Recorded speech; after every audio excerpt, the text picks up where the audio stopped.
Go ahead.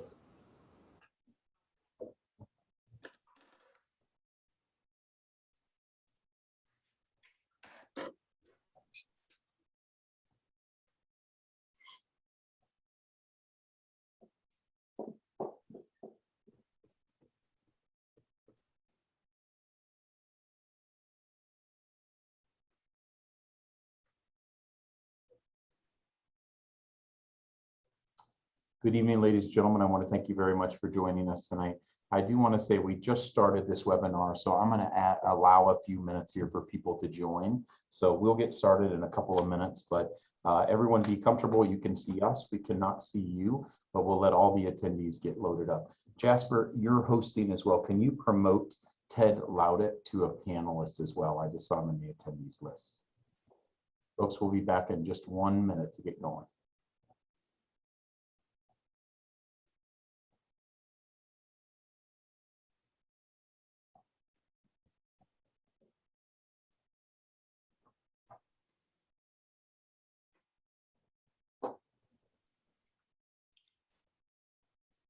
Again, folks, we're just adding in a few more attendees. So thanks for joining us. I think we're almost set here and we'll get started. I know it is still a blur for everyone back from the holiday. I know I have been catching up all day, so we appreciate you spending some time with us tonight to get caught up. Mark, you are a host, so you can probably share your screen at this point. All right, thank you.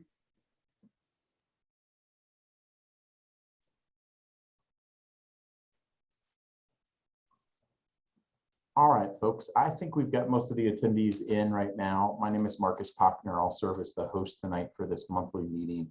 I do want to again thank you all for joining us for our community update on Loretto Heights. There has been a lot of activity on the site. I know there's a lot of things that we'd all like to discuss with you.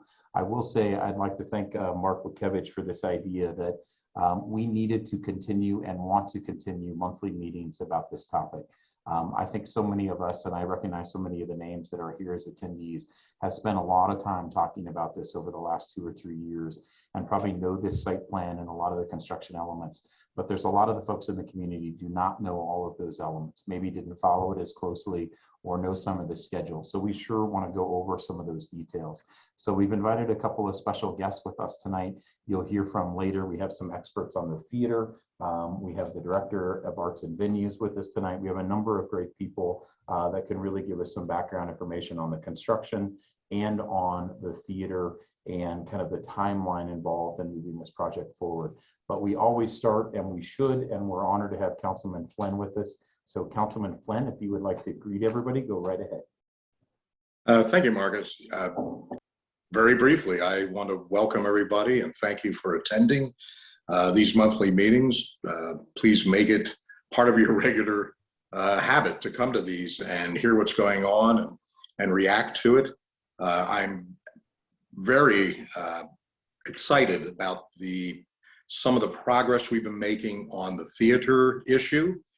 As some of you may know, although there are a lot of new people here, so I'll do a brief recap. In the development agreement, we were given a 4-year period where we have time to assemble a practical plan to find the funding to put the theater together and bring it back to life and make it an asset for Southwest Denver. And you'll hear more about that. I don't want to steal any of the thunder there, but I'm very excited about the possibilities. I see there's a group in the community that's starting, Friends of the Theater, to get going. We are meeting with foundations and other philanthropists to see if we can raise money privately. And we are also approaching the city in the next bond issue to include some major funding in the next bond issue for it. And it's very exciting to see it come together. I also want to remind folks that what you see happening on the campus lately is part of what has been planned over the last 3 years. Change is very difficult, but what will emerge from this will be a much more open, much more welcoming, and a more public place. And I want to remind folks that there simply wasn't an option to keep Loretto Heights looking the way it's looked for the last 130 years. There were no resources to keep those buildings in shape, and to put a bell jar over this campus would have been the death of it. And so some change has to occur, and I think what the community has planned, along with the Sisters of Loretto and the alumni and the community all together, will be a very active, very welcoming and exciting place to be for people of all incomes, of all diversity. And I just look forward to the next 5 years. It'll be tough, it'll look hard, but at the end, it'll be well worthwhile. Thank you, Marcus. Thank you, Councilman. I appreciate that very much. So folks, we're going to get started. I'm going to do these first 2 slides just to kind of something we always start with. These are kind of our guiding, our ethos, our principles here on Loretto Heights that have guided this process. The simple, reserved, respectful, and natural, to really honor the 130-year history of this site and really continue to work with the sisters and all the community to bring this vision forward. This next slide here shows, of course, all of us know how to engage.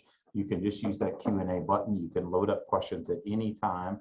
I will try to moderate those questions and come back and forth, maybe ask Mark a few questions during the presentation itself, but please use that.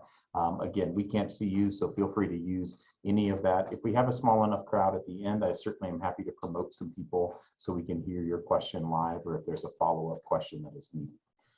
Next slide, I believe, leads us to our meeting topics. These are the 3 things we're going to cover tonight. Construction, a great deal of information about the theater, and then a Pancratia Hall update, which we love to give every month about the remarkable progress being made on that building. So with no further ado, Mark Witkevich, thanks for joining us, Mark, and take it from there.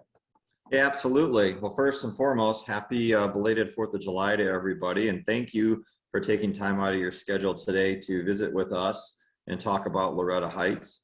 As Councilman Flynn had alluded to, we have a number of really amazing topics that we want to talk about tonight.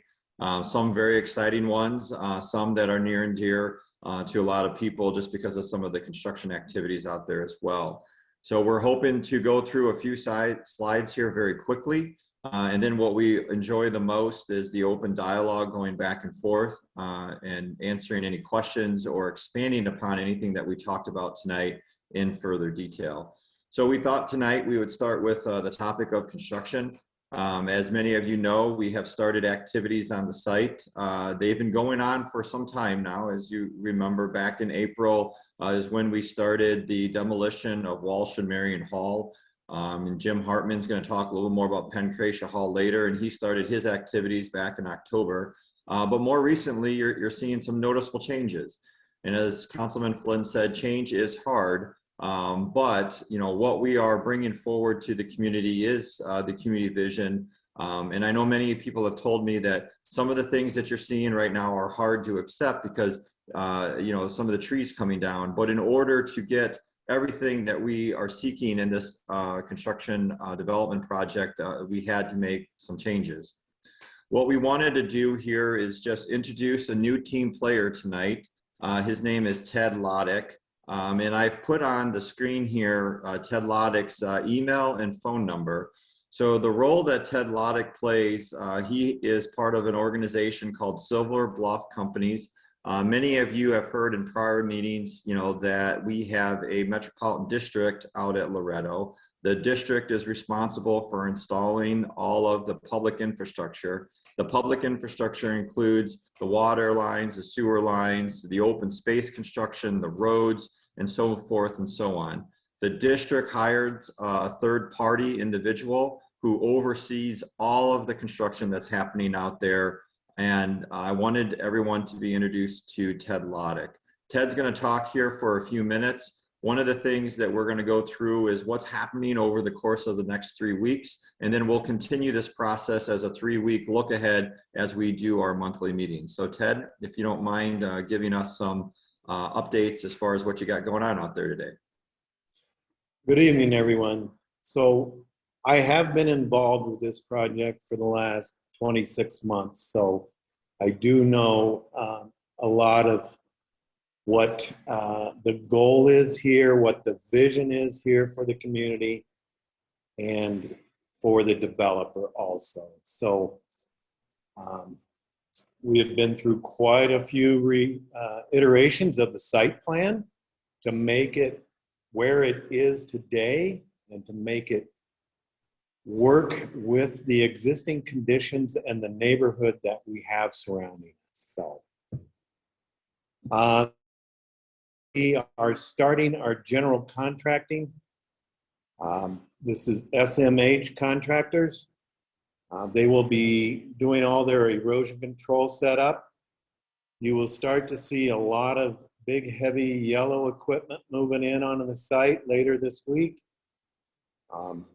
They will start earthwork operations mainly on the east side of the project and continuing around the north and down to the west and southwest area. The water or the sanitation lines will start directly after that. It'll start right at Federal and Bates and continue to the west side of the project. Basically, our phase 1 of the project to get roads open is to the north of the administration building, the north and over to Irving. So that is our goal for phase 1, to get that opened up later this fall.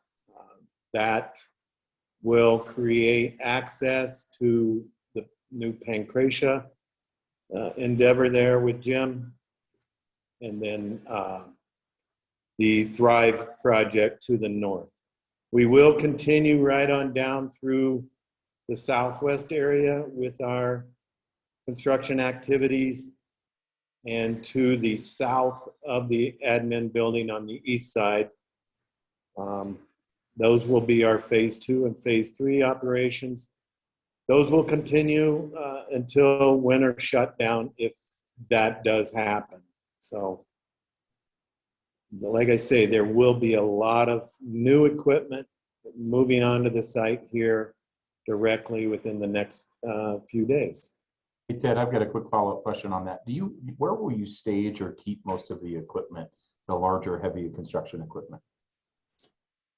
Currently, it will be staged on the east side, but those staging yards will move as we phase, and will be moving to the southwest. Great, thank you. Thanks, Ted. Yeah, and Ted, I should have mentioned that to the team. You're a new face, but not necessarily a new name to the project. As Ted indicated, he has been working on this project tirelessly for the past 2.5 years.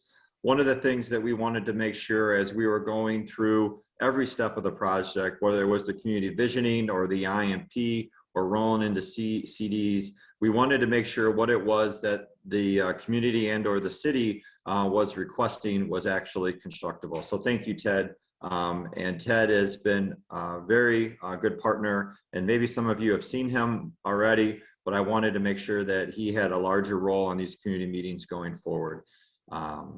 So the next slide that I wanted to talk about under this construction update, this is actually something that Ted brought to the table as we were working on the tree removal out there. We heard loud and clear from the community, and it was also very important to the project to make sure that the trees that we did remove all found good future homes in not necessarily the same form, but in a great form. One of the things that Ted Loddick had brought forward and said this is a really good opportunity is that the Mile High Flood District wanted some of the trees with the root balls. And what they did is they actually came out and dug them up. You could see some down in this lower corner over here. And what they did with the trees that they took out of Loretto, they're actually putting them in different creeks, not necessarily here in Bear Creek, but this was just an illustration where they put the tree and the root balls with rocks and other devices in order to help mitigate erosion on streams, and at the same time also provides for great fish and aquatic habitat. So some of the trees actually are now repositioned inside of creeks. We thought it was a really great use, Ted, and I appreciate you bringing that forward to the team. Other uses, because people have been asking about what are we doing with the trees. Many of you have seen the community mulch pile that we've had out, and hopefully many of you have taken advantage of it. And if not, I think Ted still has some mulch out there if you would like to use it. Many of the logs in fact, all of the logs are being sent out to sawmills in order to be blocked and planked. And then what we're doing with those, some of them are going to be made into landscaping furniture that are going to be used at Loretto, while others are going to be used for specialty furniture and made into tables that are going to be sold outside of the project. And we can talk about that if there's any questions later. Rolling forward, we've heard a lot of... Sorry, Mark, can I interrupt? I just had a couple other folks join. Folks, we've just started our presentation here. We're giving a construction update. We will have plenty of time for Q&A. So no one has asked a question yet, but feel free to use that Q&A button at the bottom of the screen. Ask us any questions and we'll be happy to come back. So Mark, sorry, I just wanted to catch everybody up, take it back. Yeah, no worries. Thanks, Marcus. And we look forward to the questions, and that's why we want to get through this presentation quick. So if you feel like I'm moving fast, I'm trying to, because we want to save a lot of time for questions at the end, and we can certainly come back to any of these slides. This next slide that we have up here is a question that a lot of people have been talking about is, so we've cut down some trees. Mark, what are you doing, with all the new landscaped areas? Where are you planting all these new trees? Many of you have heard me say that there's about 1,000 trees. In fact, it's more than 1,000 trees that we're going to be planting on the project. What I'm showing here in red are the first areas where we're going to have the landscaping going on. And just to quickly highlight what some of these areas are, Ted was referring to the Bates or Road A in this section over here, which comes down and around. And this is about where we think we're going to get to by the time winter construction shuts us down. But then ultimately, we're going to hit the rest of it this spring. We are going to have this road in, and all of that road will have street trees planted, and it's going to be amazing. Up by the cemetery is certainly another area that we plan on landscaping early with new trees that are going in early. And then up along the stormwater pond to the north, and then there's also a stormwater pond to the southwest. In addition, we have our whole agricultural ditch line that we're going to be landscaping. There's many old trees that are being preserved in these areas, but where we can put new trees in here, we will. Similarly with the quad. And then lastly is the Great Lawn. One of the things that we're actually going to be doing in the Great Lawn, it's going to be a two-phased approach. What we think is important is of all the trees that we need on this project, it's very difficult to go out and buy 1,000 trees at one time and also to get a wide variety of trees. So we're working with a couple landscapers and a couple nurseries, and what we're planning to set up temporarily out at Loretto is we're going to create our own tree nursery in the Grand Lawn area. In this area, we know that this is an area that's ultimately not going to be built on.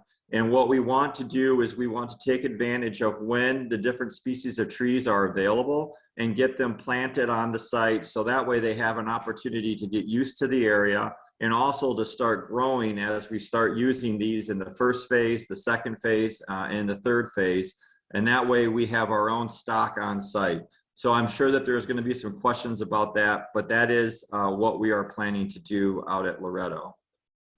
So moving on from construction, we wanted to talk about the theater.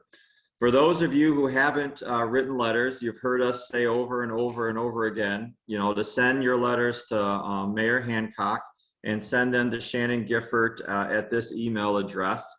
And together, we can certainly do our best to make this theater see its way through. We have a couple guests that are going to speak tonight, and Councilman Flynn alluded to both of them. But Ginger White, who is with Denver's Arts and Venues, is the director, is somebody who is out there and able to answer any questions or say hello, as the case may be. But more importantly, I want to introduce a gentleman who works over at an architectural firm called Stemple Brown. Chris Weinman is an architect, and he has been working with Westside and with Ginger and a host of other people to try and figure out what is it that we need for this theater to be. We've heard that we want it to be a community theater, but as many of you know, there are challenges with this theater. And I wanted to walk through just a couple of them here real quick with our objectives for the theater. What is important to us is preserving the theater, but at the same time, we also need to be responsive to the programming needs that the community is asking for. And Chris will get into that in a little bit more detail here in a moment.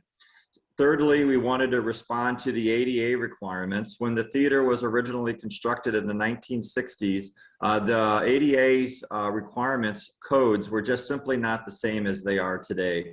Many of you know this, but it is impossible for a person to be in the audience who's in a wheelchair to actually get up on stage in this particular theater. And Chris will walk through some solutions to that. You know, we want to be flexible so we can have different uses. We wanted to actually improve some of the sight lines in the theater and the acoustics as well. And lastly, Chris is going to talk a little bit about the parking. So Chris, I know I went through these really quick, and I know you have a lot to say about each one of them. Would you mind walking us through these next few slides? Happy to do that, Mark. Thank you. The first slide that you're going to see here is just a visual representation as you think about the grade and the slope of the site leading up to the library on the center left and the art gallery connector to the theater, is just the scale of a parking garage that would hold 400 cars if you entered at the bottom where the parking lot currently sits, how tall you would need to go and how much the garage would need to essentially bury itself into the hill in order to allow a parked patron to emerge from the top and take an accessible path to, in this case, what's not quite graphically clear, but it would take you to the lobby level of the theater, to the art gallery level of the bridge connector between the buildings. So that gives you a sense of the height of the garage and how that would help to create an accessible path leading up to the theater as well as future uses in the library. But that's a 4-level, 100 cars per level, very efficient garage that would essentially hide itself in the slope of the site leading up to the library and the theater. Next slide. So these are some diagrams that we started to develop just to test out ways of improving accessibility and functionality. So I'll go clockwise from the top left. That's the basement level where there's currently a single large rehearsal room underneath the audience seating slab of the theater. And what we're proposing is that we think it would make sense to subdivide that into at least a couple of rooms and to create an accessible ramp leading down from the lower lobby level. And in the upper left-hand corner, you can see where we're proposing to position a passenger elevator inside the existing exterior of the building. So no addition to the building that would change the exterior appearance. Up at the top left, you can also see a series of offices for both managers of the building and guest artists, essentially organizations using the facilities. So this helps to create a lower level that is entirely a weekday regular rehearsal and education level of the building where everything can be compressed and we can keep an eye on everybody. And then as we start to rise through up to the stage level of the theater, you can see at the right-hand corner the new freight elevator, as well as a line of new accessible stage level dressing rooms in what's currently the scene shop. So ideally what we're creating here is a crossover area behind the upstage wall of the theater with dressing rooms behind and then freight elevator for delivery of scenery and supplies and equipment. And then you can also see from the stage level the beginning of a revised seating configuration out in the audience chamber. We want to look at something that incorporates ADA more holistically, and also wanted to find a place to put the increased number of restrooms that we have in the building in a location that didn't take away from any of the historic uses. So I'll talk about that again in a minute. In the lower left-hand corner, you can see that we have risen up to the balcony level of the building, and you can see that what we're proposing to do here is to connect the balcony level to the main level in a single rake theater to steepen the distance between rows so that we get more of a stadium seating configuration, so that we'd improve the sight lines for the audience for presentations like dance or film, as well as community presentations, and make it a little easier to manage.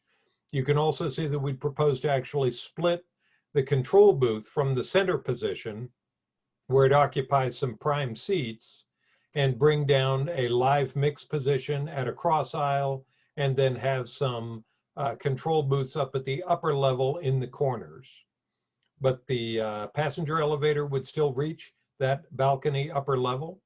And then on the backstage side, you can see that we're proposing to fill in the floor slabs from the existing backstage mezzanines, since we'd be putting in the freight elevator to go ahead and increase our storage capacity as well.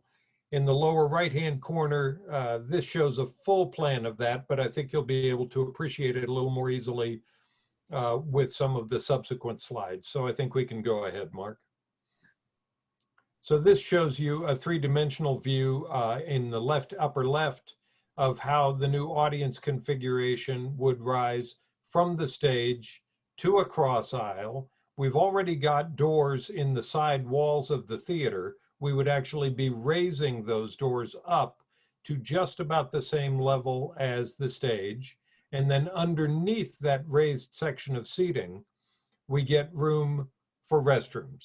So now we can place a significant number of new restrooms immediately off the lobby and not have to invade the beautiful lounge space on the east side of the building to create restroom capacity. And so we can preserve the entire lobby and the lounge as public gathering space for the audience before performances. In the lower right-hand side, you can see what that looks like kind of from the stage end of things. And then if you look far to the right, you can see where those added floors of storage space are. There is currently a floor slab up there at the gray level of the slab. What we'd be doing is bringing the freight elevator up to each of those levels for things like risers, chairs, platforms, all of the kinds of things that typically take up a lot of space in and particularly a community performing arts facility used by multiple organizations. Next slide. So if you were to look directly at a cutaway section view of the theater in this configuration, I think now you can see how we get from the bottom, working our way up, those two rehearsal rooms, trying to preserve enough floor space in each rehearsal room that you can have a full rehearsal of a staged ensemble for the stage. And then you can see up above at the audience level, the live mix position and the cross aisle providing ADA seating positions, which we would also have up at the top level of the theater. So those are the diagrams we were working from. As we go ahead and move ahead, you were doing the right segue, Mark. I think we want to take our cues for the interior spaces from the existing building and the materials and the palette that have already been used. So you see the blue in the carpet. You see that we can really clean up the wood paneled walls and create a really lovely arrival sequence. And then where you currently enter the theater right now would be the entrances to the restrooms underneath the seating level. So then it's a very clear passageway. We can get a refreshment bar in here, still have a box office, but we can really honor the mid-century architecture of the building, I think. Next. On the inside, this is 4 images inside the theater. At the top left, you see a view directly from the performer's perspective, looking out to the audience. So you can get a sense of how we can bring the forward section of the audience from the cross aisle down, and then have the live mix position. We might have organizations that use the theater that only want about 250 seats. And in this instance, they could compress that audience all in that forward area and feel very successful and have a great social relationship among the audience. And you might then have only one technician necessary to operate the performance or the presentation from the live mix position. But then for larger audiences, we would extend into the 3 sections that you see that connect to the existing balcony level, and then the control booths up in the lobby. We believe right now that we're at about 750 seats in this configuration, which is certainly a reduction from current, but right now we're showing all 22-inch seats for maximum comfort and accommodation. And then in the upper left hand, you can see the view from the rear row at the side. And I think you can get a sense of just how connected we can make the balcony seats feel to the rest of the audience. So for community assemblies or neighborhood gatherings, it would be very easy to conduct Q&A sessions, to be able to host speakers who might take questions from the audience. You can also see up against the wall of the theater from the cross aisle doorway, you can see the flat path that leads to the stage. So directly from that cross aisle to the stage, yep, there you go, Mark's showing it to you. So it would be possible to call students or community members forward to the stage for recognition or award ceremonies, as well as to improve the environment for film, dance. We're certainly still anticipating an orchestra shell for music performances, and to continue using the orchestra pit and lift. So I think we can really honor the existing architecture, but expand the range of things that the room does well, and meet current audience expectations for not only comfort, but also sightlines and the acoustical experience of the room, and operationally improve storage and flow throughout the building, so that when it is in use on weekdays as well as performance nights, it can be a very effective venue. Awesome, Chris. So amazing. I bet we're going to get some questions about this tonight. And again, Ginger is also out there. I don't know, if Ginger, if you wanted to add anything to that or just wait for the Q&A. Mark, I'll just add a couple quick things, but I saw that there was some questions already posed in the Q&A that we can address later in tonight's program. But I just want to thank Councilman Flynn and you, Mark, for continuing to champion this opportunity for the community. I know the community was very vocal in the course of your planning to ensure that the theater is something that's contemplated to be an active community space. And so it's really gratifying to see us continue that conversation, now. And I think what Simple Brown and what Chris has shown is the kind of sensibility that a firm like Simple Brown and others can bring to the project to really ensure that the theater is responsive to the architecture and the period, and also really thinking ahead to audiences and making sure that both artists and our audiences alike really feel comfortable in a renovated space.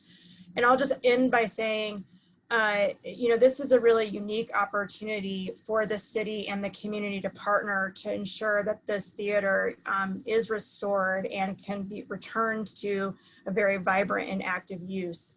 And I know Councilman Flynn has been, he says it better than anybody when it comes to, what this could mean for the project. But on behalf of Arts and Venues, which for those of you who may not be familiar, we're a city agency. We manage many of Denver's cultural assets like Red Rocks Amphitheater and the Denver Performing Arts Complex and the McNichols Building and Civic Center Park as examples. To be able to have an asset like this in Southwest Denver for this community would be, I think, so important and invaluable to the community itself and to our creative community that is in desperate need of places to perform across the city. So one of the questions was, if we build it, will they come? And I feel very confident we've done the market feasibility to say, yes, if we build it, they will come, and Arts and Venues is committed to operating it if we can get it to a place of, as it is restored facility as we see today in these images. So I'll end it there, and then I'm happy to take questions as they come up. Wonderful. Thank you so much, Ginger, and thanks again, Chris. The only thing I want to add before we leave theater for just a minute to talk about Pancratia Hall is many of you may be wondering, why are we going through this exercise of doing these designs? Because at this point, they are quite detailed.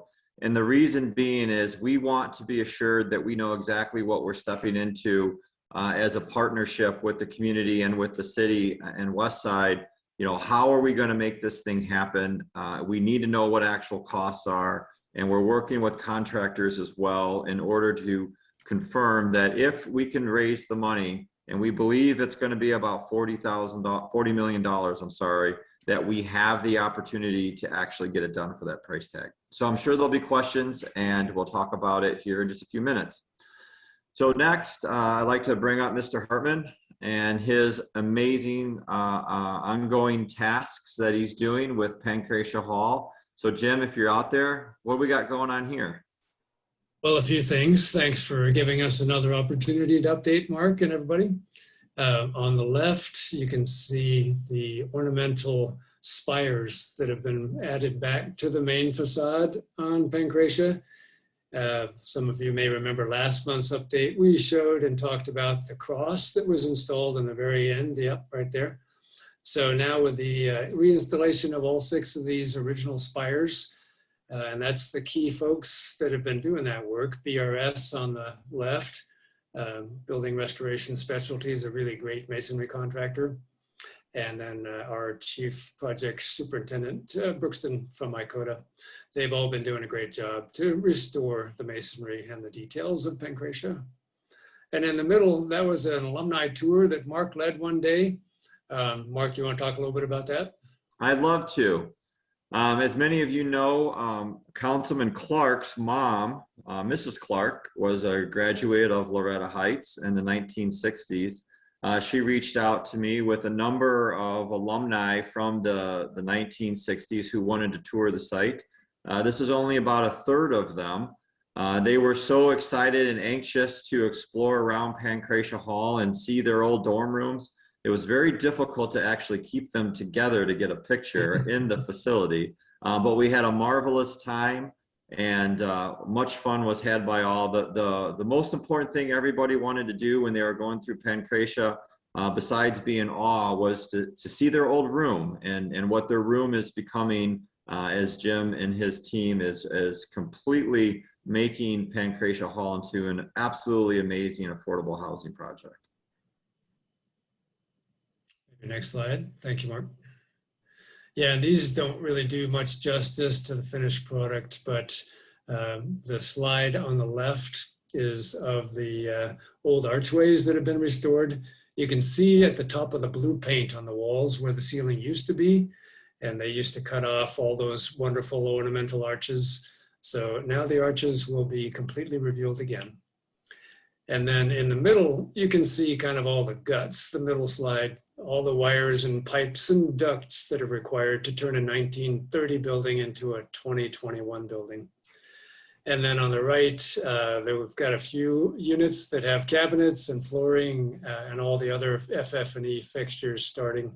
So we're making good progress. We're looking forward to open up in the fall, and with Mark's team's help, we'll have new roads and utilities and parking areas, and that'll be lovely. Thank you, Jim. Thanks, awesome. Mark. Okay, and again, we tried to get through this in 30 minutes. It took 9 extra minutes, so we got through in 39 minutes, but we wanted to make sure that we left plenty of time for Q&A. So Marcus, I'll turn it back over to you. That's great. I'll be happy to lead us through it, folks. We are going to try to keep it to an hour, but I certainly will work through the questions. Right now, it looks like we've got 6 or 7 loaded up, but if anybody else, feel free to add Q&A. The first one, Mark, was if you would just elaborate a little bit on kind of the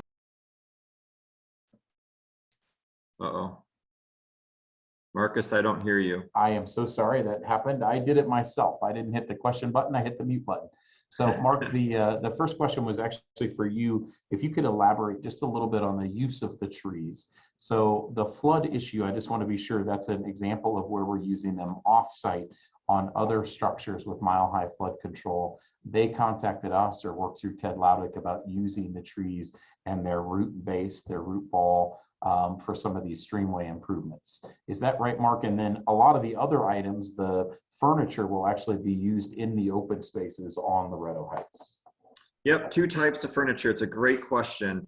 Some of the larger timbers that we took down on the project, we are having those delivered to a sawmill. The actual tree contractor who took down the trees, one of the reasons that we did select them is because of his capabilities and the size of the mill that he has, is able to take those logs and actually square them off, for better terminology. We will then deliver the logs back to the project, and we're working with our landscape architect, Greg Dorlick from Wank. Many of you have met him in prior meetings, and trying to find great ways to reuse them. Exactly how they're going to be reused on the project, we don't know. One of the earlier slides that we talked about is we're just now starting to get into our CDs, our construction drawing phase for the landscape design. We are getting an exact count of how many of these timbers Greg will have to use and what we need to cut them down to. But they will be turned into such things like benches is a great example of how these can be repurposed. In addition to that, part of the contract from the tree removal group was he gets to keep some of the logs that he takes down.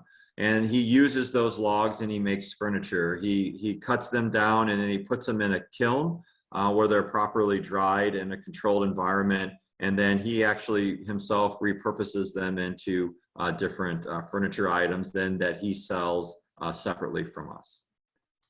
So, and the other thing I'll add, Sister Gage, who asked the question, I think one thing we'll continue to do is we get reports back, or when we know some of the furniture that will come back in, we'll certainly update everybody. This is something that we can kind of bring back as a recurring item into the future on that. Mark, this next question segues as well. One of our 4 principles that I read at the very beginning and have throughout is the natural. Will we be planting native plants? You addressed that a little bit. Greg has certainly addressed that before, but maybe if you could just talk about the type of native plants that will come into the landscape. Yeah, I am by no means a landscape architect, but we certainly want to plant plants that are familiar to Colorado. If they're not, the issue that you run into is they just don't survive and they don't have the wherewithal. Again, as we noted, we are just now starting the construction CD, which are the construction drawings, whereas Wank is putting together more detailed plans. I think in prior meetings, we showed some concepts, drawings of what the streets will look like with the different varieties of colors and plants. Now we're taking those concepts and we're actually working on picking materials. And I think that's a great subject item for future meetings, Marcus, where we can actually go through and talk very specifics about the kinds of trees and the kinds of plants that we're planting. To some extent, as we mentioned earlier too, we are limited to what's available. When we're talking about planting over 1,000 trees, there aren't any nurseries that can just off the wall deliver 1,000 trees. And one of the reasons why we wanted to create our own temporary nursery on the project. So as great varieties of trees become available, we will be purchasing them, we will be planting them. They will be planted in front of the administration building, but I don't want people to get alarmed thinking that they're going to stay there permanently. That's just going to be a temporary holding position where we can care for them in one easy spot and then ultimately move them throughout the whole project. We will definitely give more updates and share the planting plans. We do include, and mostly will be native plants. We actually had a lot of discussion about kind of how that is different instead of kind of heavy turf here to really use native plants and grasses on this site. So much more of that kind of landscaping feature is what we're looking at. So Trina, we'll share those. I'm sure you're familiar with Wink and their planning. That's certainly something that they specialize in as well. Next question. This probably goes to Chris or Ginger. I think I heard it. What is the current capacity of the theater and what is it after this proposed or this illustrated renovation? Sure. Current seating capacity is right at 1,000, and as I mentioned during the presentation, we think we're showing about 750. So it is a reduction. A lot of that reduction comes from creating better dispersion of the accessible seating locations. As Mark indicated when we started, we're not we need to actually go beyond not just making it possible for a person in a wheelchair to get into the theater. We actually need to provide a choice of locations and sight lines, both front to back in the theater and from side to side. So, yeah, Mark, if you don't mind actually going back to one of the theater views so that we can look into That the cross seating section, maybe. configuration. Yeah. I think that we can show you where we're currently outlining, yeah, forward a couple. So the cross aisle really is the secret to that. So you can see we've actually shown wheelchairs in a little brighter color so that they stand out. So there are 4 down here at the cross aisle level and 4 at the upper level to allow that choice of seating, and then to create both a pathway from the lobby and to the stage. So that's the seating capacity question. Great. I think the second part of this is a follow-up, and Chris, and to all of us, the question is, the detail that you're explaining seems to assume in a positive way the theater will become viable. Is this the overall sense about it? So I'm going to comment just as a moderator here and somebody who's followed and worked on this project for 3 or 4 years. The mere fact that we have Ginger, Chris, a councilman, and Mark and the developer here all collaborating and working together is a wonderful sign that we're going to do everything we can to try to make this viable. I think that's kind of the point. And actually, Ginger and Mark could probably talk in more detail about this, and Kevin, Councilman Flynn, who works on this every day. You know, we have tried to, we said if it is at all possible, we are going to bring this back to the community.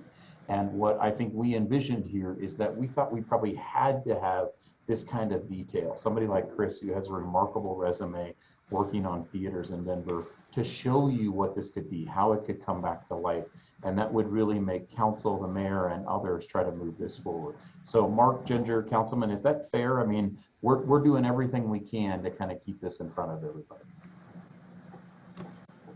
Yes, I absolutely believe that's the case, Marcus. And in the case of the theater, one of the things that we embarked on pretty early on when this became, you know, this proposition came before us, is a market feasibility study to look at what would it, are there organizations that would want to utilize a space of this type and nature? The ones that, you know, had used it in the past, and are there new ones that would want to utilize this space? And then is there a market? You know, again, are there audiences that would follow whatever product was put on the stage? And so through the help of a researcher, keen independent research, we went through that exercise and looked at, you know, again, is there a market for a theater of this type and of this size in Southwest Denver? And the answer to that question was yes. And the second question was, you know, if we were to renovate a theater, what is the viability of operating it in a profit and loss kind of way? And I'll be candid, you know, as many of you who are on this call know, performing arts is a tough business, and you know, it's not just tough business during COVID, which was you know, devastating to our cultural community, but it's a tough proposition, you know, for any theater or performing arts organization. The good news, if arts and venues were to become engaged, is that we have the ability, because of the kinds of venues that we operate in other parts of the city, in some ways to subsidize this operation. We do that for some of our other venues currently. You know, Red Rocks Theater in many ways subsidizes other aspects of our agency, and this would be no different. Having said that, of course, we would hope that there would be a philanthropic piece to this, that that audiences do come and all of those things. But I feel pretty confident because there is really a lack of cultural assets in this part of Denver, that this would become such a thriving and much sought after cultural space that and not only for the performance space as well, but for all the other ancillary spaces that Chris described that we could build into this facility. We really could have, you know, a 7-day-a-week kind of operation for all kinds of organizations, performing arts and otherwise. So, I feel very good about, you know, where our research continues to lead us. And of course, now it's up to all of us, including those who are on, you know, in the community, to really help see this to fruition. But I'll see if Chris or Mark have anything else they would want to add, or Councilman Flynn for that matter.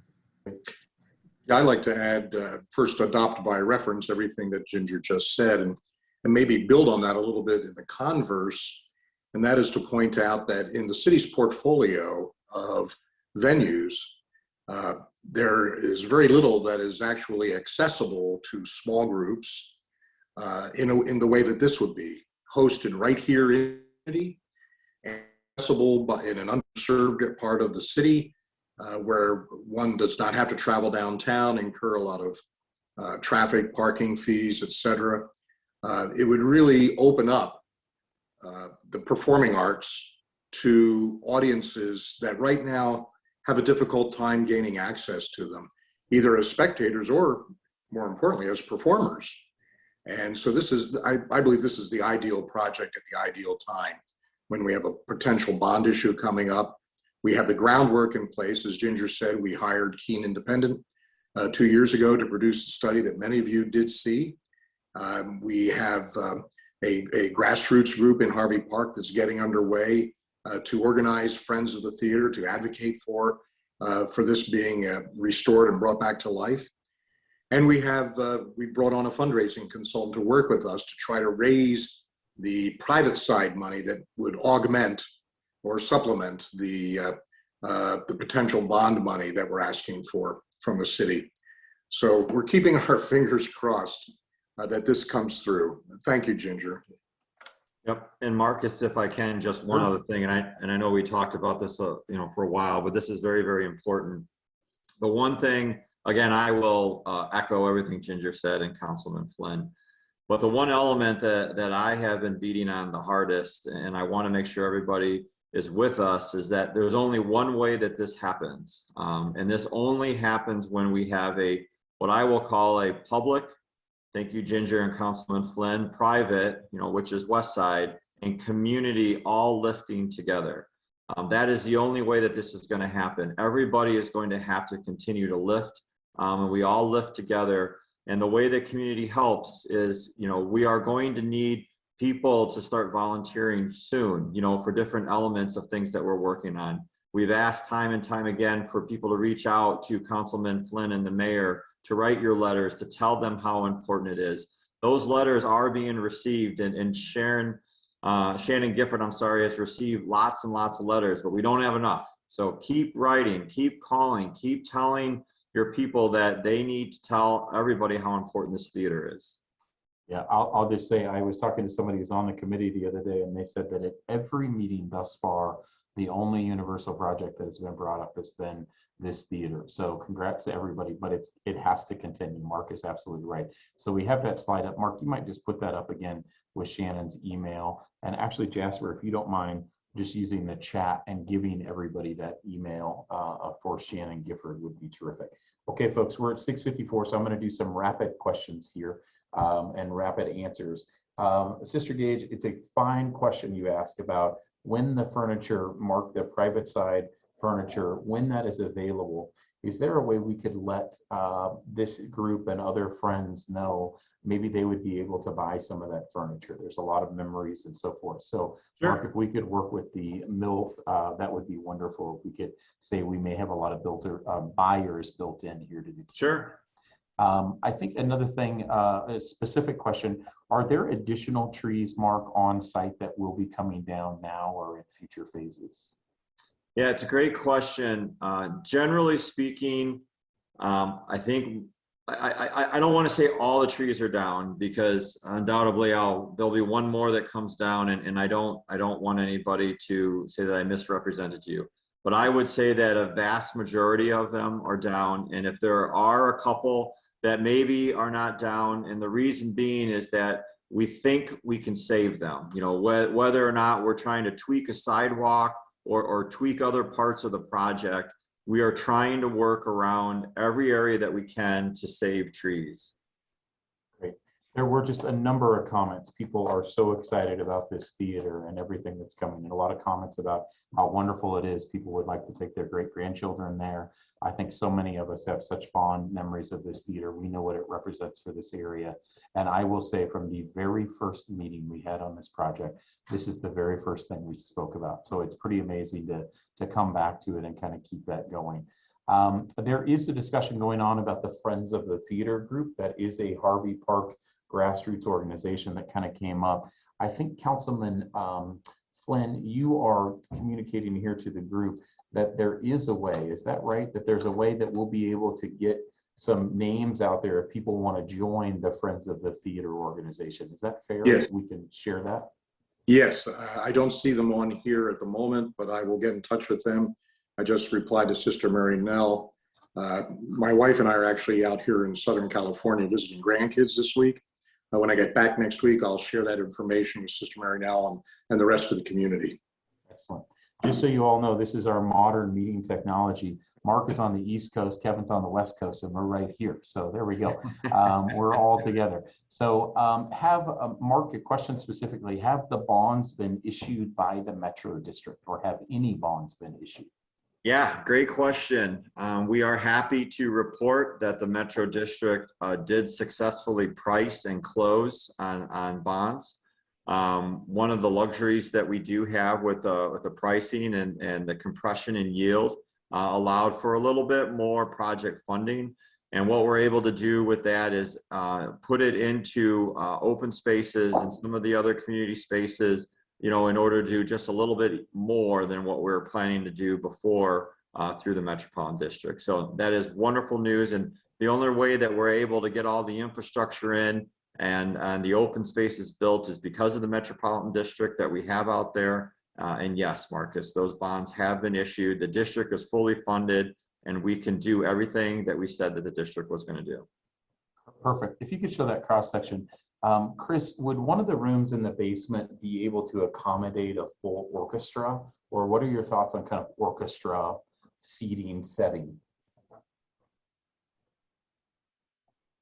That's a great question. One of the ideas behind the raising of the seating is the potential to gain some volume in this room particularly, so that would be of benefit to organizations who use that kind of acoustical support.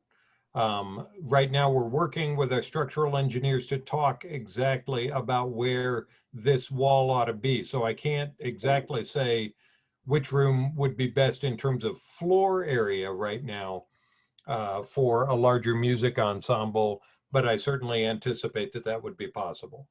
Chris, I remember the first time I toured this, I was amazed at that practice area down there. This is pretty rare, right? In the city of Denver to have that size of practice. I mean, that in and of itself is a valuable resource, correct? Yeah, it's relatively uncommon for a structural engineer to have not plonked columns down there.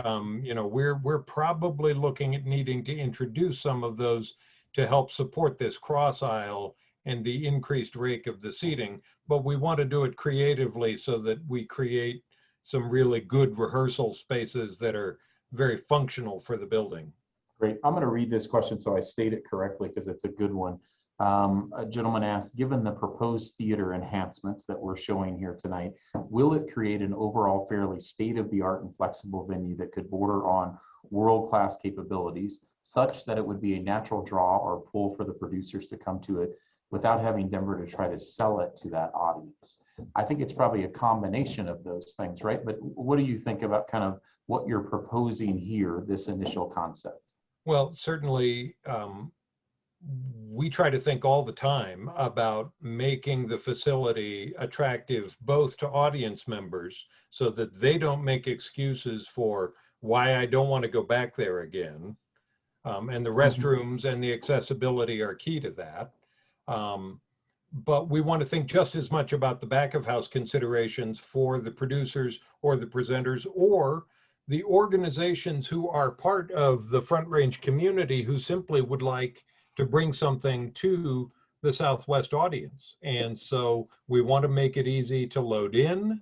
We want to make it easy to operate the room so that we don't have to have an overabundance of staff or volunteers. We want to provide the kinds of things like dressing rooms at the stage level. Those are not just amenities, those are necessities for organizations that might put programming here. And so if we can make it easy for them to come and attractive for them to come, that helps fill up Ginger's calendar. And then if we can make it attractive for the audiences, that makes them more willing to return on a repeat basis. And that builds momentum for both. Yeah, and Paul, I know you know more about theaters than I ever will, but I think that's a good question for all of us to kind of think about. I think the other thing, and Ginger, maybe you can comment on this. The other thing, when you did the feasibility study, you know, there's so many just community groups and smaller organizations. This is a smaller theater within the portfolio of venues that you have. So this also plays an important role for that community voice as well, right? So maybe it is, you want it to be state of the art and all those things, but you also want it to accommodate some of the smaller groups as well. Yeah, that's right, Marcus. I mean, and I think Chris said it well. We want to make sure that this is a venue that is flexible to accommodate a variety of genres and disciplines, and can be attractive and affordable to, you know, those different groups. And so part of that can be achieved by creating some of those operational efficiencies so that it's easier to move in and move out, like Chris described, but also not making it, you know, so luxurious that it is a place that no longer can be afforded by these kinds of groups. And if I can find the link, I'll put it in the chat, but there's a theater in Dallas that we actually flew to go look at, which is a very similar style and size and configuration is what we're proposing here. And I think that's a model that maybe can help people sort of continue to think about the opportunities and the possibilities, but it's certainly one that Arts and Venues thinks of when we think of what is that sweet spot when it comes to being state of the art and also accessible, affordable, and accommodating to a variety of groups. That's great. And Ginger, if you don't find it, send it to us and we'll send a follow-up to everybody who attended tonight so we can share that information with them, that link. So just so everybody knows, Shannon Gifford's email is in the chat to all attendees there. That's who you contact to encourage her to include, to have the mayor include this on the bond proposal.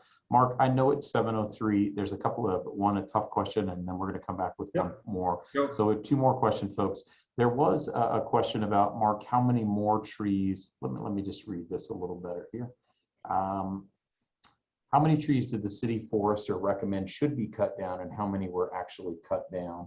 And then the follow-up is, many are concerned about the canopy, considering it might take decades to reestablish that canopy. I'll just start here and maybe you can help me out on it. I don't know if we're going to have specifics of what the city forester recommended. What we did is worked with the city forester and we established a tree preservation area. And so that was designed, actually Mark is showing it here and can talk about it in detail. So this outlined the areas where the trees needed to be preserved. So Bonnie, I'm not trying to be evasive. I don't know if I know those answers, but Mark, these are the documents that kind of led to the tree preservation program at the campus. Is that correct? Yeah, absolutely. And Bonnie, I am more than happy to email this whole document to you. This is right out of a document called the Infrastructure Master Plan, or initials the IMP. You may have heard us talk about it before. Just to go back and talk a little bit about history, after we finished the area plan, which was approved by City Council, we immediately stepped into working on the IMP. Also recalling that the area plan was approved by City Council in September of 2019. So over a year and a half ago from today is when that was approved. And it took that long to get to an IMP that everybody agreed to. Unlike a lot of things about this project, not everybody got 100% of what they were asking for. If you may recall, people were asking for 100% open space. People were asking for 100% affordable housing. People were asking for bell jars to be put over the whole project. People were asking for local grocery stores, and people were asking for the theater to be preserved. All of these things are just items that are just not able to coexist together unless everybody gives a little. What I will tell you is that the IMP, which is a document that is very thick, this happens to be page, I'm not sure what the page number is out of this, page number 37. And this is the end result of what the tree mitigation plan is that was signed by all directors at the city. So not only was it signed by Planning Laura Aldretti, but it was also signed by Parks, which is Happy Haynes. It was signed by Euless from Dottie and a host of other people. This was what was known as a collaboration and a full agreement. And this is what the city forester agreed to. And if you look at all the red boxes out there, those are all the areas that we have not touched, where the trees are definitely being preserved. There are trees outside of the red boxes, as we mentioned before, that we're trying to still preserve with the numerous roads and the numerous buildings and other infrastructure that has to be installed. But this is 100% what the city forester agreed to, and this is the document that we are all living with. And I'll just add, and maybe transitioning away from this topic, I mean, listen, all of us are concerned about the canopy and all of us value that canopy greatly. So I want everyone to understand how closely we work together on this and how valuable we think it is. All the trees that are coming, and I know that is true, that it will take many years for those trees to establish, but that's why Mark is starting the tree farm and some of those things. I remember being told here that in Lowry, we would never have a tree canopy. And I look out now and it's a wonderful tree canopy for our city. It does take some time, but that's what we're trying to reestablish. Most of this, you all know the site plan, you see the site plan on the right, is unfortunately roadways and houses and affordable housing that's coming into the site. So I want to acknowledge how painful it was. It was frankly incredibly painful for us as well, but it was part of the process and part of the process of change. So one thing, Mark, 2 quick questions. There was a suggestion that sometime you tutor us and spend a little more time talking about fully funded from the Metro District. As you know, we did such a good job up front talking about that. But Mark, I'd love to come back maybe at our next meeting, just remind everybody what those funds can be spent on, including a lot of the open space trees and really that kind of natural environment. So Mark, why don't we add that to our list?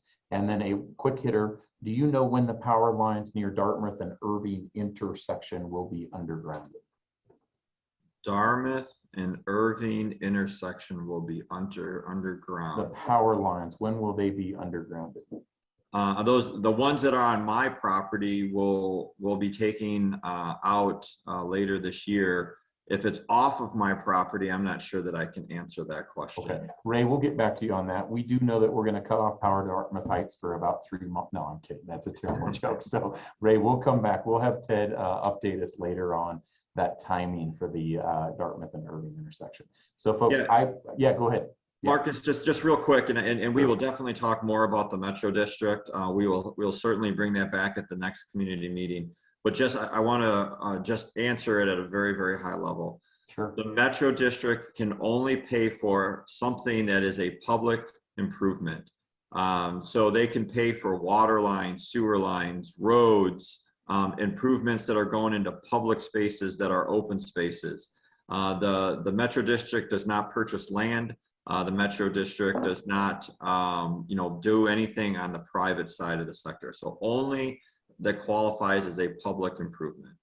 So folks, I'm going to wrap this up. One thing I want to add, Ginger put in the comments and also answered, the theater in Dallas is called the Moody Performing Arts Theater. Moody Performing Arts Theater. It is an absolutely gorgeous complex. So please look at that. There's a link directly to it in the Q&A and chat. So folks, I always give Councilman Flynn a chance to close this out. Kevin, if you would like to say anything, go right ahead. Thank you, Marcus. Got it. I'm looking forward very much to the next couple of weeks of discussions with the administration on moving this bond issue request forward for the theater. I want to remind everybody, I know Mayor Hancock's not on this call, but he's heard me say this before. On June 1st, 2019, the mayor came to our last community meeting in Matchbuff Hall, the last community meeting on the area plan. And he said in front of about 150 witnesses, we will save the theater.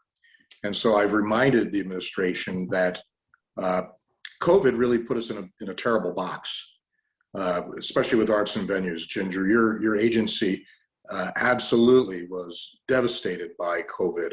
Red Rock's completely shut down. And so starting that up again, we are behind the 8 ball on this. And to have a development agreement by which the city and West Side agree in good faith to negotiate the future of the theater, I'm relying on that, and I'm relying on the mayor's pledge that we will save the theater. I think, as he said at that meeting, there are cities going much more deeply into debt to build these things from scratch. And we already have the bones right here for this theater.